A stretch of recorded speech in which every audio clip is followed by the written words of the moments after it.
G'day everybody, my name is Lowell and welcome to the channel. So, one thing you got to know about me is I love bread. I grew up with Scottish parents. We had bread every meal. We love it. We put everything on bread. I mean, everything.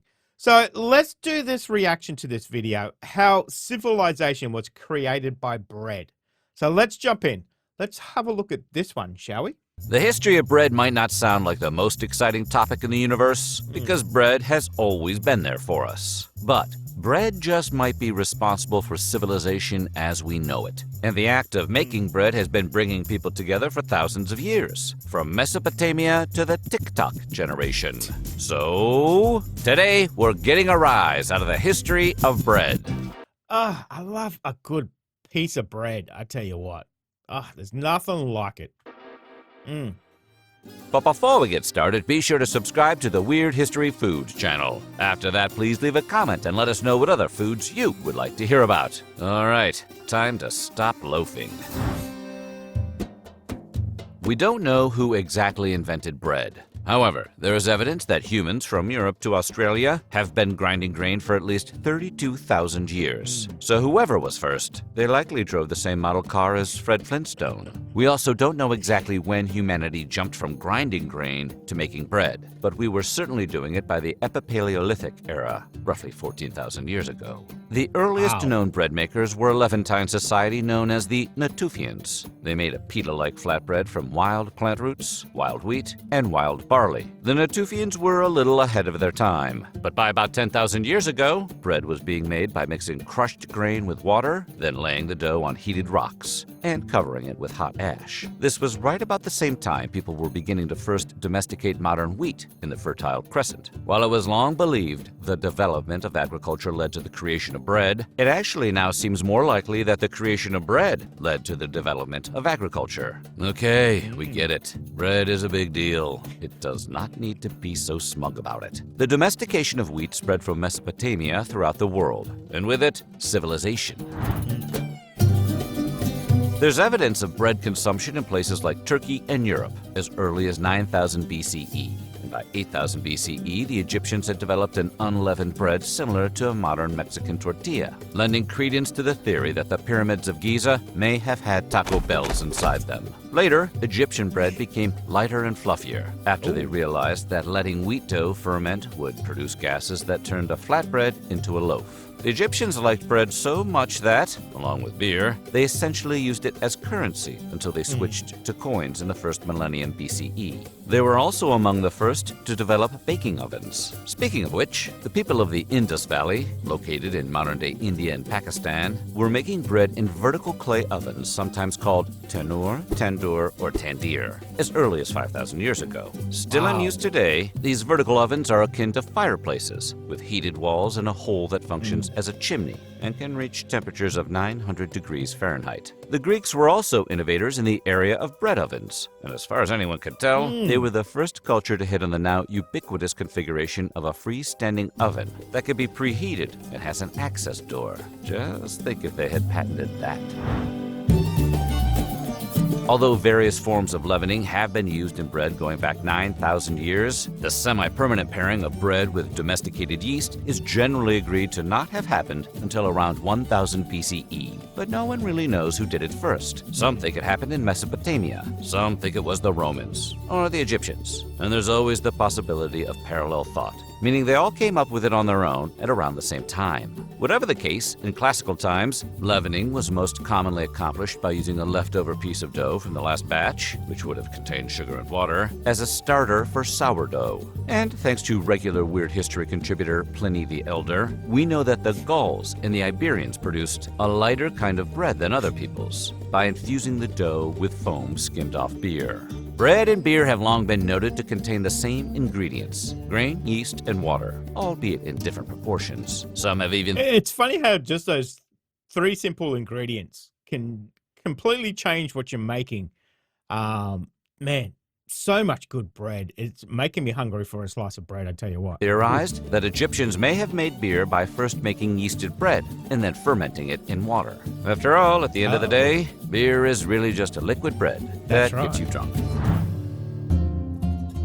Imagine pulling up to the food court, getting a plate full of food, and then sitting down to quietly eat both the meal and the tray it came on. Well, in Europe, wooden dinnerware didn't actually come along until around the 15th century. So back in the Middle Ages, part of the table service would typically include something called a trencher. A trencher was, well, a big stale piece of bread. And by big, we mean roughly 6 inches by 4. The trencher served as an absorbent plate or bowl to serve and eat off of. And when times were tough, or you just generally didn't feel like doing dishes, you could finish off your meal by eating your trencher, or tossing it to the family dog. Either way, no muss, no fuss. During the Middle Ages, white bread made from wheat was considered the good stuff.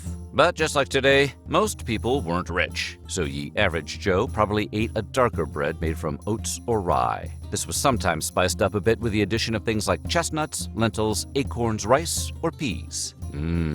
Acorns. Maslin, a loaf of bread made from blended rye and wheat flour, was also common. Acorns optional.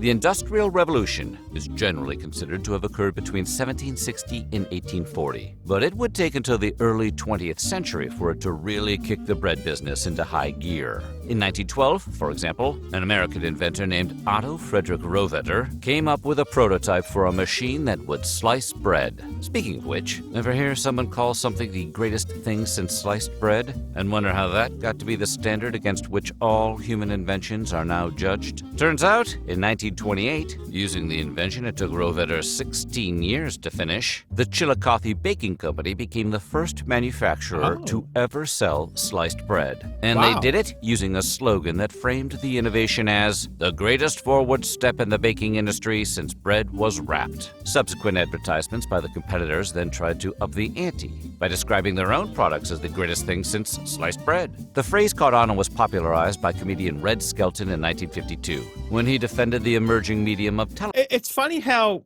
bread's been around, say, 14,000 years, whatever it is, 5,000 years. And it's only 1928 they started slicing it, and selling it that way. Okay, you'd thought somebody would have come up with that before, but... Television as the greatest thing since sliced bread. Maybe, but you can't eat your TV. Well, not yet. Sliced bread as a product really blew up in 1930, when a pre-sliced version of Wonder Bread was released by the Continental Baking Company, the same people who brought you Twinkies. Interestingly, pre-sliced Wonder Bread and Twinkies were both released in 1930. Coincidence? We think not. Twinkie the Kid is hiding something. That's how long Twinkies have been around, 1930s? Wow.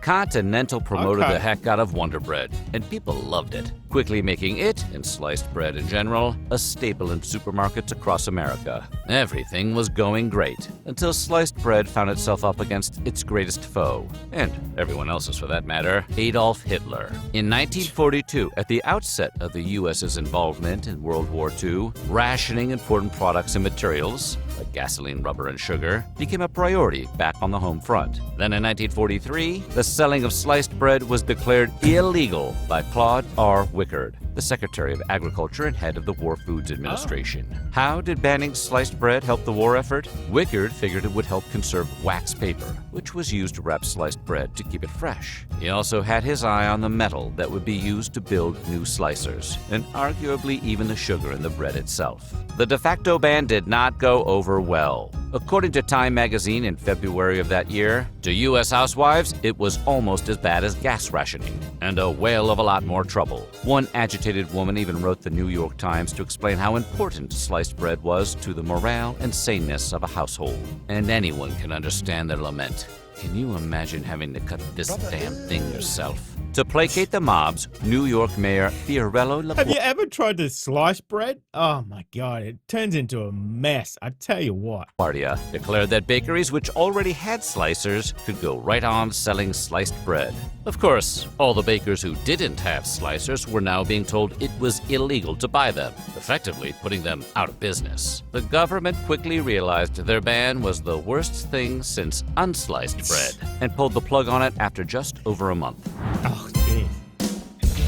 Based on the decades stretching from 2010 to 2020, the most popular types of bread in the United States are whole wheat, white, Italian, French, and sourdough. And we all know about bagels, baguettes, brioche, ciabattas, pita, pumpernickel rye, and all the other kinds that you'll likely find at the local supermarket. But just because something is popular doesn't mean it's actually the best. And there's a near infinite number of different types of bread in the world. For example, did you know that in Afghanistan, they have a delicious flatbread called bolani, flavored with scallions and fresh herbs? Its dough is baked with layers of filling made from things like potatoes, spinach, or lentils. And El Salvadorian pupusas in grilled cornbread, usually wrapped around a filling of pork, beans, or cheese. It's flatbread, just like Norwegian lefse, but lefse is potato bread usually served with butter, cinnamon, and sugar. And it was a favorite of the Vikings, especially Fran Tarkenton.